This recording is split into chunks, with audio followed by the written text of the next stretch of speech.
All right, well, this is going to be my first audio review. I did want to do video, but I just did not have the time to set everything up, so I'm going audio for this one.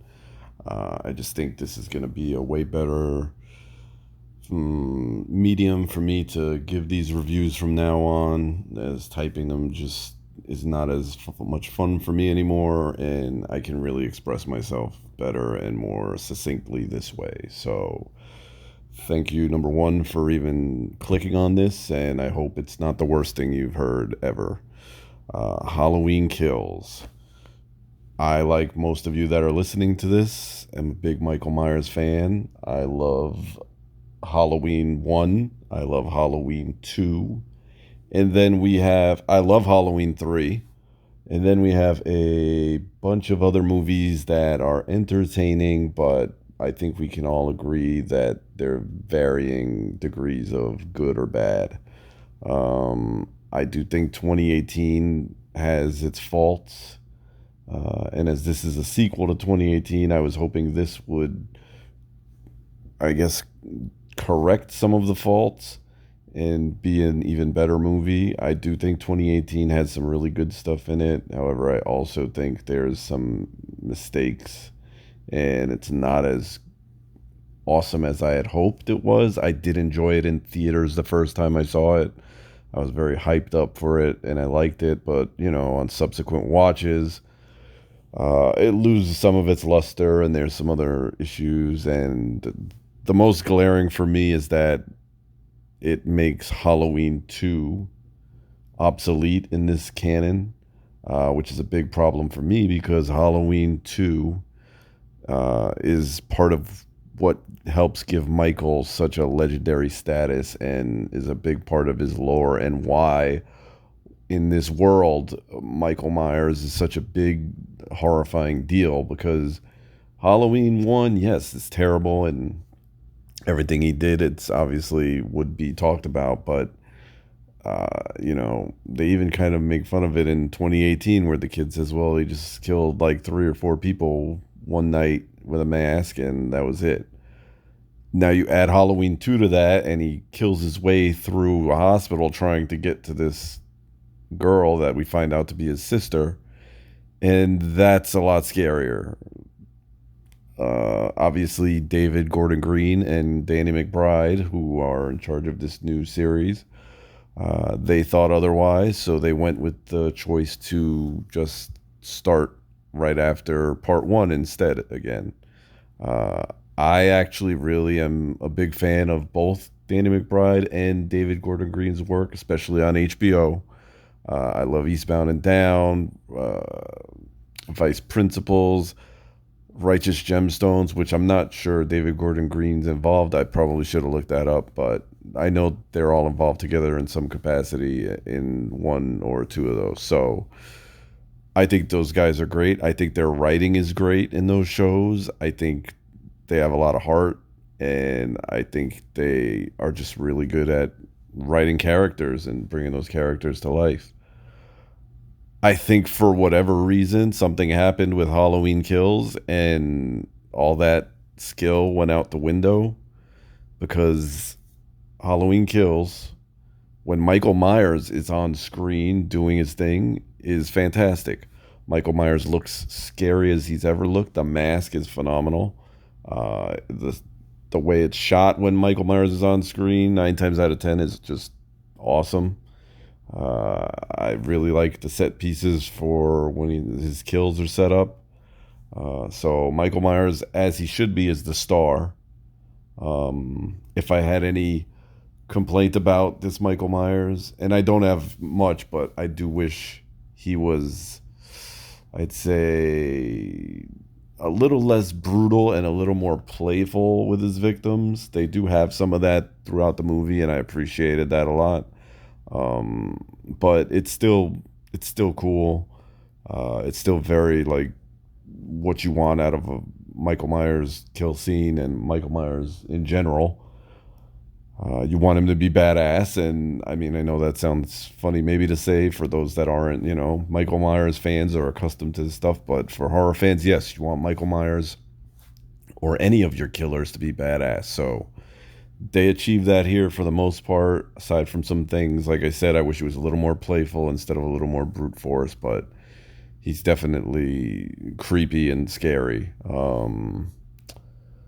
Unfortunately, at the moment, everything's cool in this movie up until Anthony Michael Hall shows up. And I'm not going to give spoilers, but once Anthony Michael Hall shows up,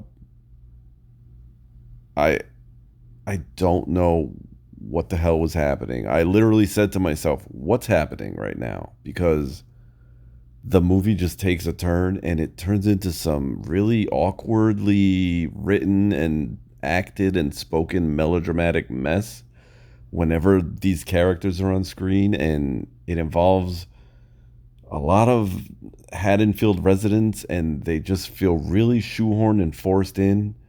And this whole saga that we have in the film, which is Haddonfield, which is a good idea, Haddonfield versus Michael Myers, but it's so not executed well here. It's executed very poorly.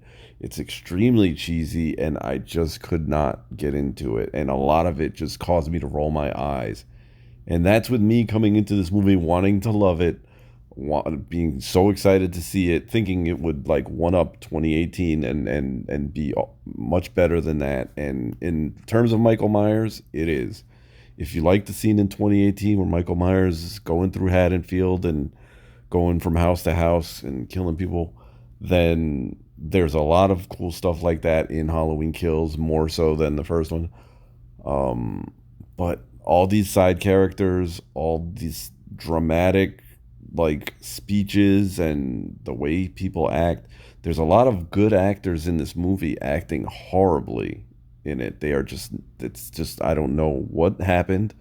I would think that, this would be pretty easy to pull off and do good. Haddonfield versus Michael Myers. It's not. It's convoluted. It's messy and it's just corny. There's so much corny stuff in this film when it comes to the other characters. I try not to spoil anything. There are some returning characters from past movies. I won't name them. They should not have been in this movie. It feels so weird just that they're there and they add nothing to the film. It's just the worst kind of fan service. And I am a person that loves fan service when done right.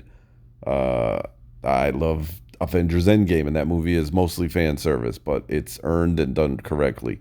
Here, it just feels like, hey, here's the guy from this movie. Here's a line from this movie that he has no reason to be saying. And it's not even cool. It's not something that you really want to clap at. It's more like something that you're like, oh, geez. You're just exhaling, and it was tough to watch at those times. But there is some good in the movie. I do think, I mean, it's October. I think, regardless, if you're a horror fan, yes, you do want to go see this movie. You will enjoy the Michael Myers parts. Many people will say that I'm being too hard on it and maybe just say that, oh, you're just being picky or whatever. You can't just enjoy it. Nobody wanted to enjoy this movie more than me. I actually enjoyed 2018 more than a lot of people did, even with the faults. I enjoyed all the Michael Myers scenes in this movie 9 out of 10 times. And just, man, I wanted to love this movie. It's October, it's close to Halloween. We get Michael Myers movies in Halloween, and they pulled off most of the Michael Myers stuff. And even some flashbacks that, unfortunately, while they negate more, even more part two, well, not negate even more, but they just establish that part two really never happened even more. They're pretty cool. I enjoyed seeing them. It was a good idea. But the stuff that comes from them in the current timeline of the movie is just ends up being cheesy as well. So I don't know what happened or what was lost somewhere in the writing stages of this, and I don't know why like people didn't look at this and say we could probably tighten this up, and a lot needed to be cut because I usually want to be in a movie theater as long as I can with a movie I like, and especially something like Halloween or anything like that. But this movie, I did feel the runtime was a little long. I felt it while I was there. And at times I was just like, not enjoying myself. Other times I was really hyped up and enjoying seeing Michael Myers on the big screen because it doesn't happen all the time. And at least now when he's up there, he looks cool. He has a mask. This isn't Halloween 5 or the bunch of different terrible masks in H2O or Silly Resurrection. Um, People could say what they want about Rob Zombie's Halloween. There's a lot that I could say too about it. Not going to get into that. The masks are great in Halloween. Rob Zombie's Halloween. The mask is awesome in Halloween Kills. He looks as scary as he ever did. The kills are great. They're brutal. Some are playful and fun. There's some good nods to the old films. There's some terrible, bad nods to the old films. But as a horror fan, I will probably watch it again. So yeah, I will be buying the Blu-ray for this. Obviously, I'm gonna watch it again. It's October. I do want to see those Michael Myers scenes again. I thought they were really cool. I did, like I said, one of my favorite things is just seeing a really scary looking Michael Myers on screen, shot well. I got that here for the most part, and that was enough for me to say, yeah, if you're a Michael Myers fan, obviously you will want to see this movie no matter what. I could tell you, hey, Halloween Kills sucked. If you're a Michael Myers fan, you're going to go see it. I don't think Halloween Kills sucked. I thought it's 50-50. I thought all the stuff when Michael's on screen worth the price of admission. The other stuff really needed some work. It really did. But so it's like an average film.